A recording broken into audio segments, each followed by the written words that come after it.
Hello there, and welcome along to the latest thrilling instalment of the Scot Goes Popcast. My name's James Kelly, and joining me today is Ellen Höfer. Ellen is a new Scot. She's originally from Germany, and she's the creative director of EU Citizens for an Independent Scotland, which was originally set up as a Yes campaign group for the 2014 independence referendum, but ended up at the forefront of the campaign against Brexit. Ellen, you're very welcome to the podcast. How are you today? Hi, I'm good, thanks. Right, well, so Scot Goes Pop is a polling blog, so I suppose we should start with a quick roundup of the polling news. And it's good news this time because an opinion poll for Sky News yesterday has put Yes in the lead on the independence question by 51% to 49%, and that breaks the little sequence of polls with a no majority. Actually, that sequence was never quite what it appeared because it included the latest Scotland and Union propaganda poll, plus a poll that wasn't properly weighted, plus two polls that were essentially 50-50 but were misleadingly presented as no majorities. But nevertheless, to the extent that no have had a short run of success in the polls, that's now been brought to an end, which is psychologically important. The slightly less good news is that the Holyrood numbers have the SNP falling one seat short of an overall majority, and the Greens aren't doing quite as well as in some recent polls. So there's perhaps now a risk to the pro-independence majority in the Scottish Parliament if there's a modest swing to the Unionist parties over the course of the election campaign. So Ellen, what's your reaction to this latest poll? Are you relieved to see Yes back in the lead?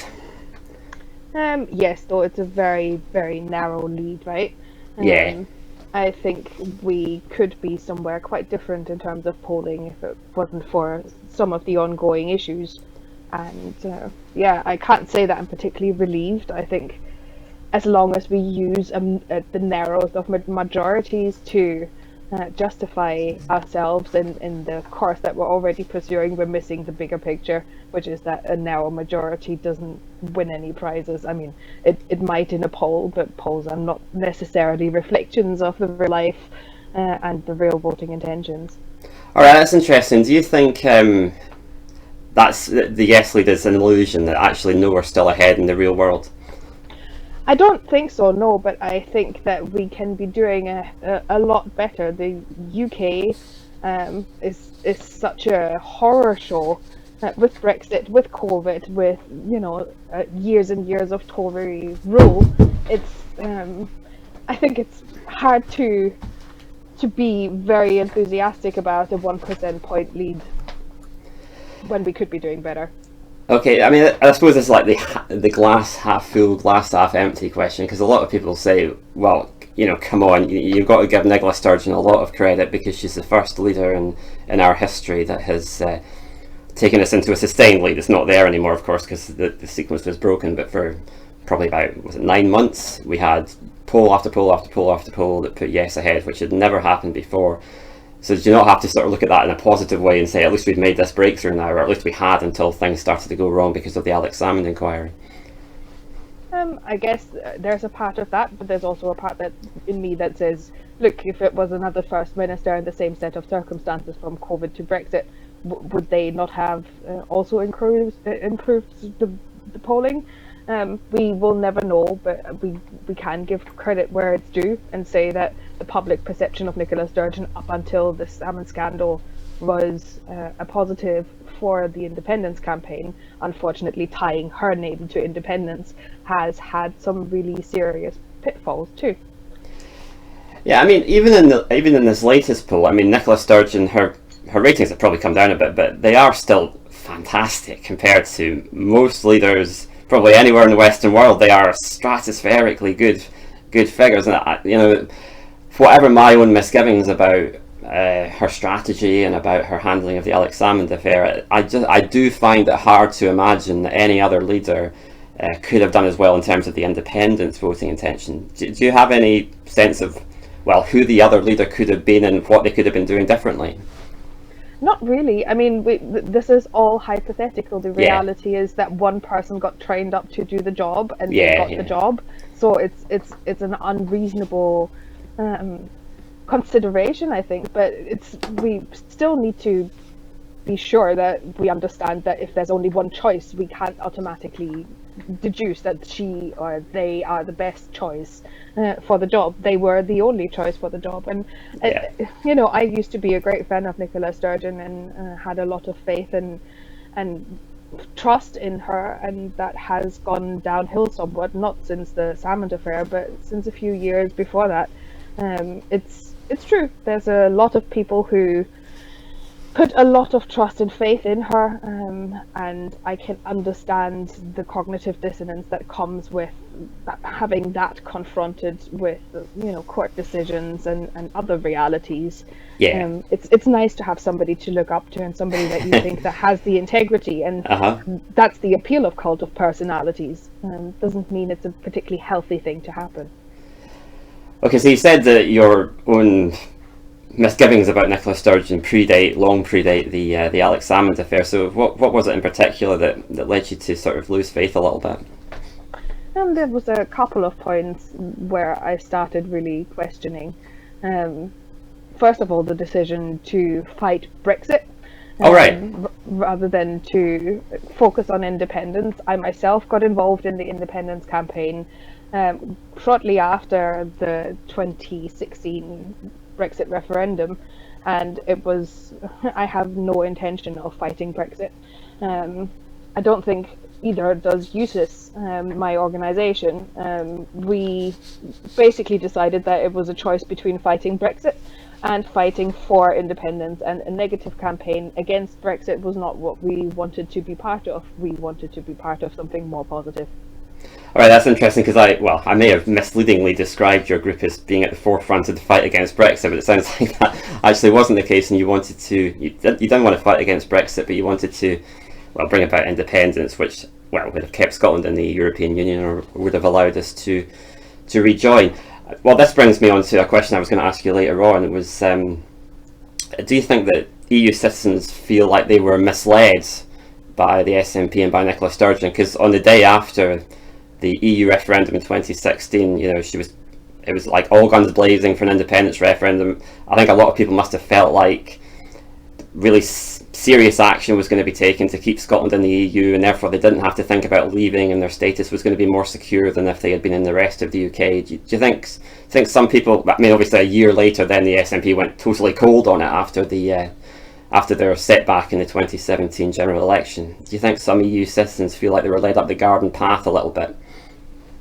I think EU citizens are no different in that regard than the rest of the Scottish pro-Indy population. What is true is that in 2014, EU citizens didn't by majority vote for independence, though it wasn't anywhere near as dramatic as many independent supporters still grudgingly like to throw around. I think the reality is that it was good of Nicola Sturgeon and the Scottish government to take an emotional step and write a letter. In fact, I received 3 of those letters saying, valued and welcome here. It just started ringing incredibly hollow the longer it was dragged out and no concrete action was taken.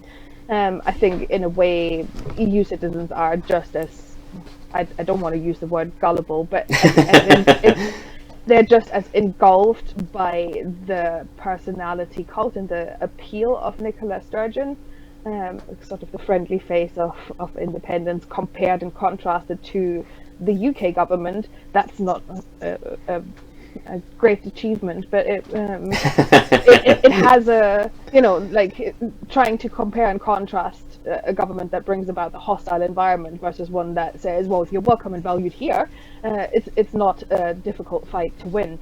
But EU citizens are in a bubble on the one hand. I can't say that they are particularly involved on average in the political landscape. And I think they will be more influenced by the media storm that is currently going on around what's happening with the SNP. I don't hold it against Nicola Sturgeon to have said that we're welcome and valued. I do hold it against her and her government, not least Michael Russell, to have made claims such as, they won't be deporting EU citizens from Scotland, when that became a topic, and the Home Office made clear that yes, EU citizens would be subject to deportation if they didn't apply for settled status by end of June this year. We become immigrants and subject to deportation like every other migrant too. And at that point, Mike Russell said, "Oh, that would be happening from Scotland." When I questioned him about it, he said that all he had meant was that people who apply for settled status, like advised by the Scottish government, would not face that danger. And so these kind of things that I don't have patience for it, and I think it's really dangerous to play with people's lives.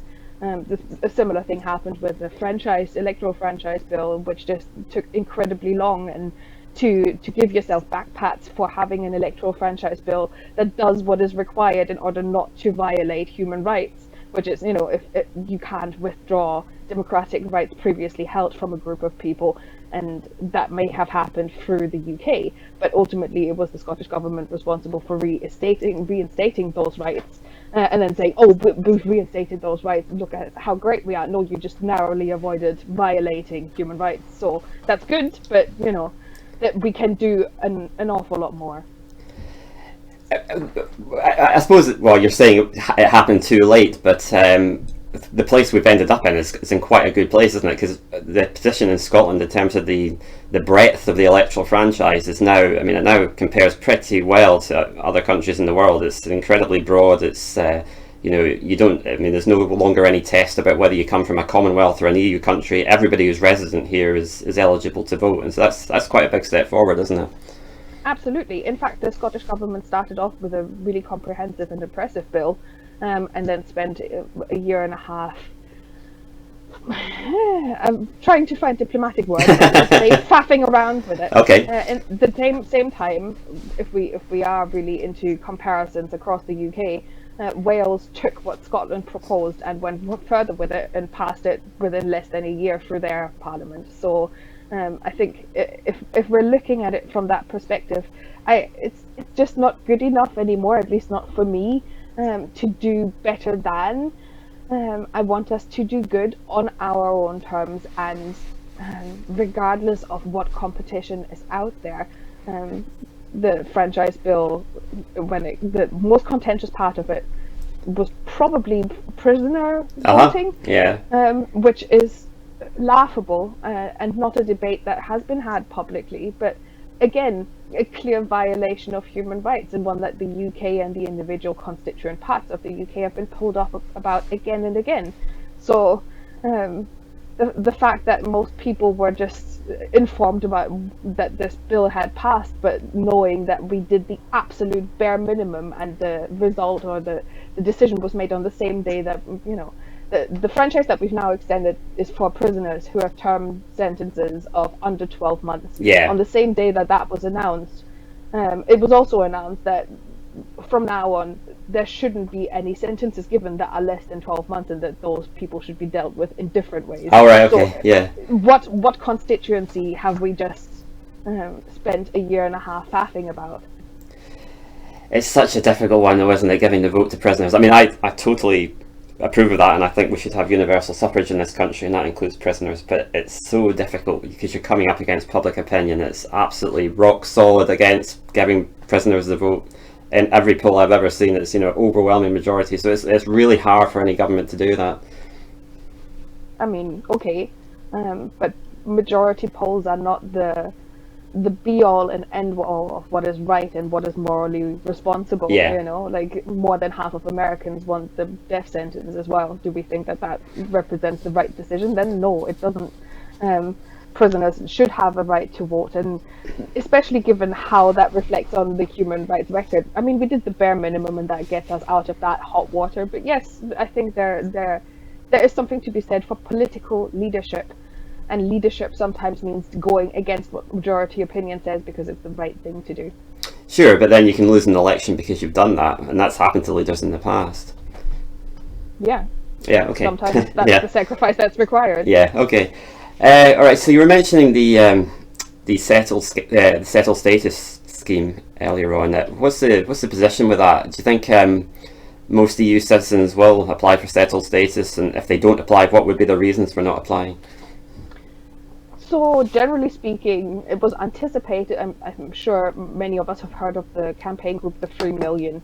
The 3 Million named itself after 3.2 million EU citizens that were supposed to be in the UK at the time.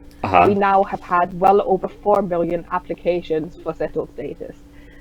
Of course, the Home Office isn't being transparent with how many people that actually reflects, so repeat applications get counted in that number, and they're not being transparent with refusal reasons. There's a whole host of questions that the Home Office is not willing to answer about settled status.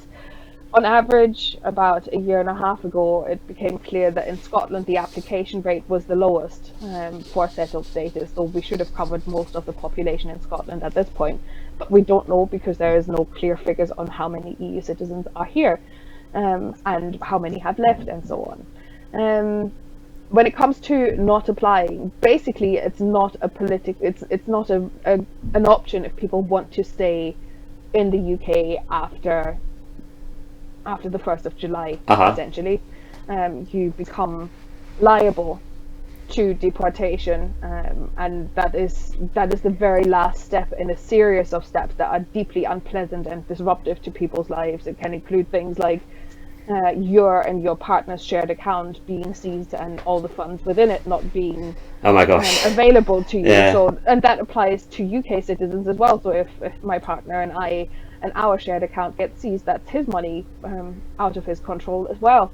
There's a whole host of steps that leads up to deportation, and at that point deportation, trust me, is a pleasant option because at least they pay for your flight. Everything else has made your life harder. You can't go to work, you can't rent a house, you can't access health services, and so on and so forth. When they say hostile environment, they mean hostile environment, and that includes turning people like folks working at a bank or landlords into, by extension, immigration officers who have to check your status. So that checking of status is an issue. It becomes really difficult for anybody to interact normally in society if you constantly have to prove who you are and that you have a legal right to reside and remain in the UK. That issue obviously isn't alleviated by a status which is completely digital. So settled status still doesn't offer a physical token.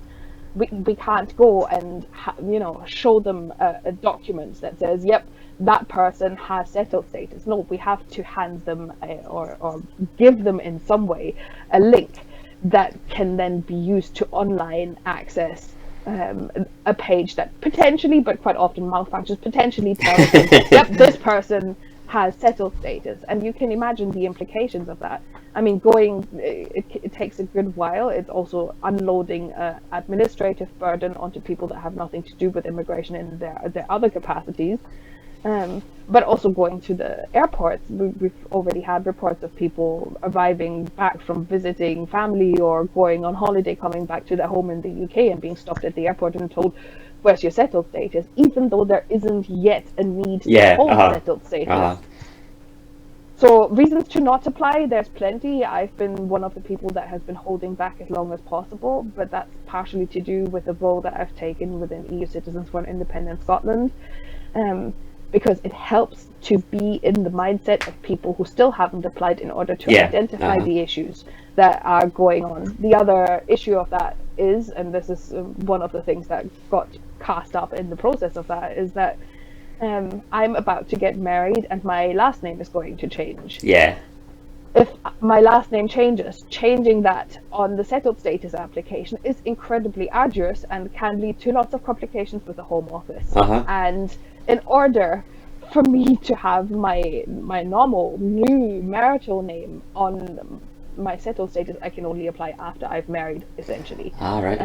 If I do it before, I have to apply in my current name and then bring my marriage certificate to every person that wants to it's regressive and horrible. So my grandparents, my grandmothers were asked and couldn't buy anything without the permission of their husbands, couldn't go to work, couldn't travel. I am not keen to go back into that situation, and that's where we're at. Okay. Well, just to go back to something you said quite a bit earlier, you were talking about people talking grudgingly about how EU citizens voted in the 2014 independence referendum. Have you encountered some kind of hostility about people blame EU citizens for the result? Is that what you were getting at there? That happens quite frequently. Oh, does it? Yeah, definitely, especially if you say something that they otherwise don't agree with. I mean, Okay. Scotland is fantastic. We've got a rich cultural history of people saying to see ourselves as others see us, but it is all to see ourselves as others see us right up until you say something that somebody disagrees with, and then it's like, how long have you been in Scotland for? Anyway? How did you vote in 2014? Like it's we like to think of ourselves as welcoming and valuing, and many people in Scotland are, up until a point. Okay. I mean, do we actually know how EU citizens voted in the referendum? Anecdotally, I had two close friends from EU countries at that time, one from Hungary, one from Belgium. And interestingly, neither of them actually voted in the referendum, but both said that if they had voted, it would have been no because they had fears for their status here. Do you think that was fairly typical? I'm not 100% sure that we have sufficient data, and I mean this is how you and I met initially. Yeah. My complaint is that there just isn't enough granular data, and polls break down into Scottish, English, other. Yeah. Which is, with all the complications that arise from having to be more granular, it's also not a real reflection of the inclusivity if we don't understand the actual makeup and political intentions of all of our population. But yes, the only poll or numbers that I've seen were actually back then on the Wings website that analysed the turnout and the voting intentions for the 2014 referendum, and I think we were something like 45% for Indie and a lot against. Personally, I know an awful lot of EU citizens who voted for Indie, and I was one of them. In fact, it wasn't just one of them, I was one of the people that brought two new Scottish-born voters to the poll with me who had never voted in their lives before. So it's an argument that's cutting, but also one that I can understand. I can understand the UK and the Scottish side of it. I can then understand the EU citizen side of it. At the time, Nicola Sturgeon said, and I think this was trying to be used as a bargaining chip of sorts, that it wasn't clear what relationship and what residency arrangements would be made after independence for EU citizens, and I think it was kind of used as a incentive for Europe to keep an open mind about Scotland. So, like, if you treat us nice, we'll treat your citizens here nice. Hello. It was a wrong tone to take, and EU citizens who were worried about it, essentially what they were worried about was a situation like they're now facing with Brexit. There's no denying that is a dangerous situation for people to vote themselves into, and to vote for independence also meant to vote for something that is not in the personal interest, because it would have been possible to lay out a plan that shows that Scotland has good intentions towards the new Scots that are here, but that wasn't really happening. So of course the situation has now changed, and what was probably against people's personal interests in 2014 is maybe now in their personal interest, because independence offers the prize of getting back into the EU. And for that reason, I suppose there's an assumption, although we don't know, that EU citizens may have swung heavily towards independence. We don't have that data either. I suppose it's interesting what you were saying about the complete lack of data in polls, because if people who are not from Scotland or England are just lumped into one others category, and we don't know whether that's, it's got all sorts of nationalities in it, and we don't know if it's the correct blend of nationalities. It's maybe not taking into account that EU citizens this time might actually be much more motivated to vote, and so that could actually, not only does that mean we don't have the correct information, but it might also mean that the polls are not totally accurate, because EU citizens are not a totally insignificant percentage of the population. Yeah. Essentially. Yeah. Okay.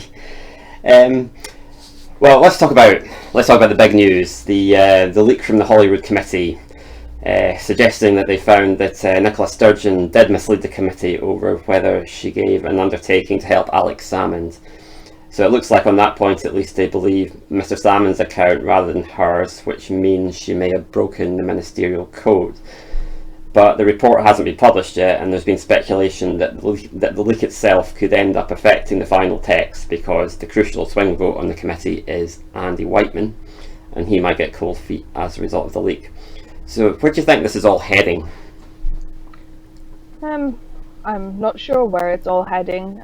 I'm pretty worried about how this is playing out, more than anything because of the role as role models that are, is not to be underestimated. Leadership is part of being a role model, and the way that we deal with difficulties and the way that we go about integrity and honesty is something that is part of your responsibility as a leader. So I've been quite worried about the tone of that debate and the deflectiveness of it. Instead of dealing with the concrete issues at hand, we are all too willing to make allowances because, it's Scotland, or the Tories are against us, or whatever. Personally, I just can't identify with that. I've spent every single year of my school life in school dealing with the fact that Germany has a history, and that a significant chunk of that history has to do with bystanderism. And every inkling I get of bystanderism and of tacit approval is something that strikes me as inherently dangerous. It just, it turns my stomach, because it can't lead to greater integrity and greater transparency. It leads to tighter fronts and confrontations and othering at best. So that has been worrying to me.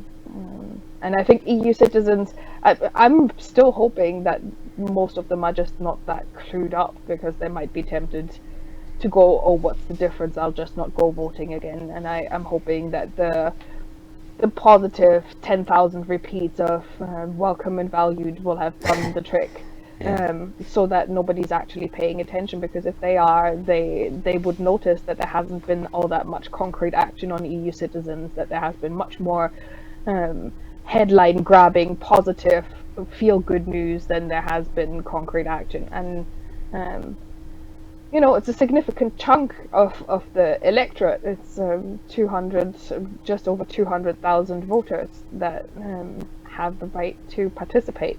They can swing things quite a lot. There also hasn't been a real concerted effort to get them to turn out to vote, despite extending the franchise. And I was quite pleased to see that one of the flyers that we produced a couple of years ago made it into the membership kits for Now Scotland. It's a flyer that says home is where your vote counts. And that was included in the kit, which was nice to see. I just cleared away all the flyers that I had left over from my desk, and the next day I opened my letter and there's another one, and I was like, where did you come from? I found my membership card underneath. But if we're still using material from 2018 and 2017, that tells you about the material that isn't there, but that hasn't been made. Okay, so if Nicola Sturgeon is found by the two inquiries to have broken the ministerial code, do you think she should resign? And I suppose that question has a double meaning. Do you think she should resign from an ethical and moral point of view? And do you think that would be good or bad for the independence movement if she did? I mean, to me, that's not even a question. Okay. The ministerial code is there for a reason, and if somebody has violated the ministerial code, then they should be taking the responsibility for it. I also doubt that this is the only occasion where we can legitimately say that Nicola Sturgeon has violated the ministerial code, though it isn't for me to say. But yes, absolutely, if there has been a violation, then there should be. I think even more than that, regardless of whether there has been a violation of the code, the position that we're in as independent supporters is completely around the cult of personalities between Alex Salmond and Joanna Cherry and Nicola Sturgeon and Angus Robertson. maybe it's just time for a clear out to refocus everybody's minds on independence rather than these idiotic conflicts between personalities and standing with whom or with that person. It makes no sense. It has zero bearing on my reasons for supporting independence.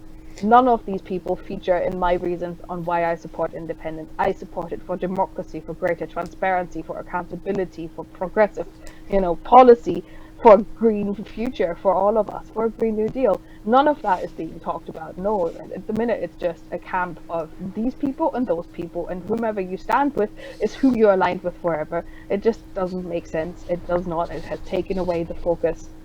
So, given that Nicola Sturgeon is on track to become the longest-standing First Minister in Scottish history, the question about when to leave the stage should already have been on her mind. In fact, I wrote an article about it last year, and I don't see how trying to hold on for dear life is benefiting anybody.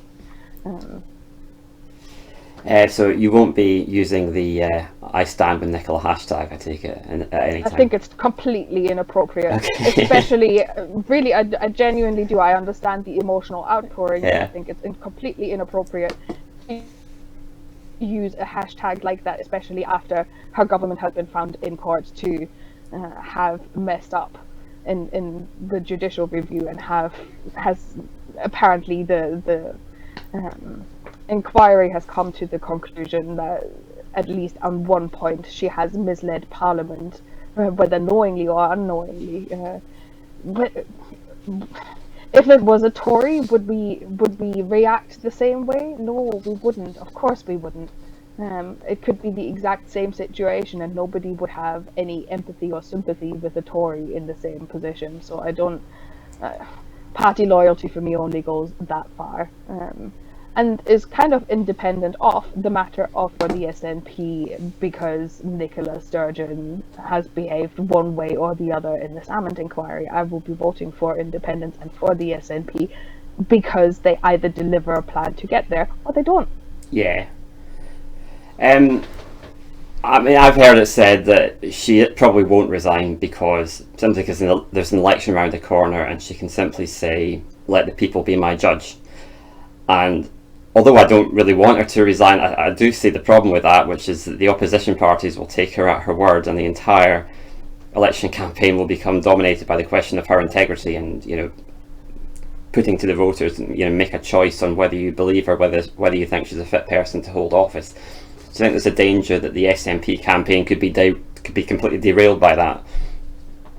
I mean, there's a clear conflation between Nicola Sturgeon and independence. The SNP has applied to put Nicola Sturgeon for Indy Ref 2 on the ballots, right? It's not an accident. It's tying you're tying yourself to this one political leader, and so are you tying the independence cause to this one person. Without a doubt, independence is way, way bigger and more significant than any individual. And despite these repeated protestations, but that is the case, we're seeing that sort of maneuvering, but not very many independence deliverables. I'm still and have continued to call for more clarity on the white paper, a white paper that was meant to follow the Sustainable Growth Commission, and was announced in the programme for government in 2019 in September and still hasn't been released, and there has been no noises made about anything to do with it. So it's, like that there are concrete deliverables, no matter our emotional allegiances to or against independence. In order to become independent, moral outrage about the Tories isn't going to get us there. It needs concrete steps taken, and on those steps this administration unfortunately has been found to be lacking, which is part of the disappointment that I've been feeling for the last couple of years. You were talking about party loyalty earlier. Are you actually a member of the SNP? No. Are you a member of the Green Party or another party? I used to be a member of the Green Party. I joined them after the independence referendum, and I have left in, I think, November last year. Was there any particular reason why you left? Very similar reasons for which I would have left the SNP. Lack of action on EU citizens, lack of focus on independence, lack of focus on and detail on a Green New Deal, despite all the the big announcements that were made around the Green Party conference about the Green Party's Green New Deal plans, there hasn't actually been very much released in detail, and there's a way more comprehensive plan on the table in Scotland, which comes from Commonweal. Both parties seem to have rubbished that plan, so I think that was the last party I have joined in my life. It was the second party I joined in my life, but it will have been the last one. Oh, really? Yeah. You've sort of given up on party politics altogether? Yeah, I don't think it really helps. If you're interested in policy, it shouldn't matter whom the policy comes from. Yeah. And that's where I'm standing with that. I think the party mindset is not conducive to transparency, not to integrity, and that's where I'm standing at this point. I was interested that a couple of weeks ago Patrick Harvey was talking up the possibility of the Greens formally joining a coalition government, which is something they certainly weren't keen on in 2007 when they had the chance. Is that something you'd be, well, excited about? Maybe not excited, but is that something you'd be in favour of and think it would have possibilities? Yeah, that was an interesting tabloid kind of move, especially given that the Green Party policy currently is that there shall be no pre-election pacts made. That was voted on at the 2019 conference, I believe. And then in 2020, a motion was tabled at the Greens conference that was titled "Untie Our Hands" and basically called for this vote to be taken again in order for Greens to be able to collaborate and to put independence first rather than party allegiances, which I would have voted for but never made it to the floor. It was interesting to see Patrick Harvey making that announcement in the National, and then which is against Green policy at this point. The membership, all the things that the Green Party does is supposed to be based on democratic membership mandates, and that was not the case with this.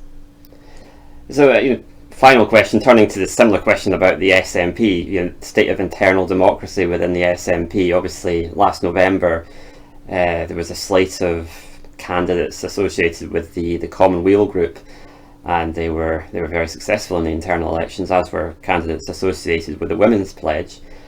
But it doesn't really seem to have made any difference to the direction of travel. Do you have any views about the state of internal democracy within the SNP? I think especially if you look at it through the lens of independent strategy, it's a pretty sad picture. I very vividly remember that in the last couple of months, on the back of Martin Keating's court case, actually, when the judge went off to consider her judgment for it, the hearings ended on a Friday, and the National Assembly that had finally been consented to in order to discuss the independence campaign and the direction of travel for that, to discuss with the membership, which wasn't allowed to be done at any of the conferences and was booed off stage.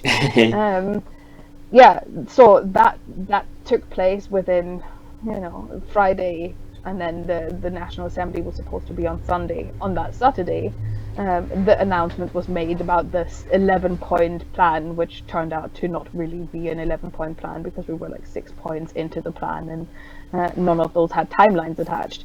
So that basically preempted the any membership input that could have been made at the National Assembly, which was meant to be there for that specific reason. And the timing of it was so extremely predictably deliberate, considering that the Scottish government had argued in the Martin Keating's case that a referendum, a wildcat referendum, so a Section 30 referendum, was completely hypothetical and nothing but academic, to then within less than 24 hours turn around and say, by the way, that is our concrete plan and it's part of our 11-point plan. That is really dubious, and to do that literally the day before the membership has any chance to input on any plans on independence, it's shady. I'm sorry, I don't want to use emotive words like that, but I can't find any integrity in that sort of maneuvering. I just cannot. So I don't think but regardless how many people are elected to the NEC, the same people seem to be turning up at the same meetings, and I can't say that I'm a big fan of pledges as much as I adore Commonweal for various reasons. I can't say that I think that a pledge like the Commonweal Pledge or the Women's Pledge or any other pledges are anything that is conducive to democracy, in my opinion, and I certainly don't respect that sort of manoeuvring. I just think it's useless. I think it's cheap political manoeuvring. And allows for people to get in on the back of association with other people's ideas that they might not hold, but it's very easy to just say, I support this.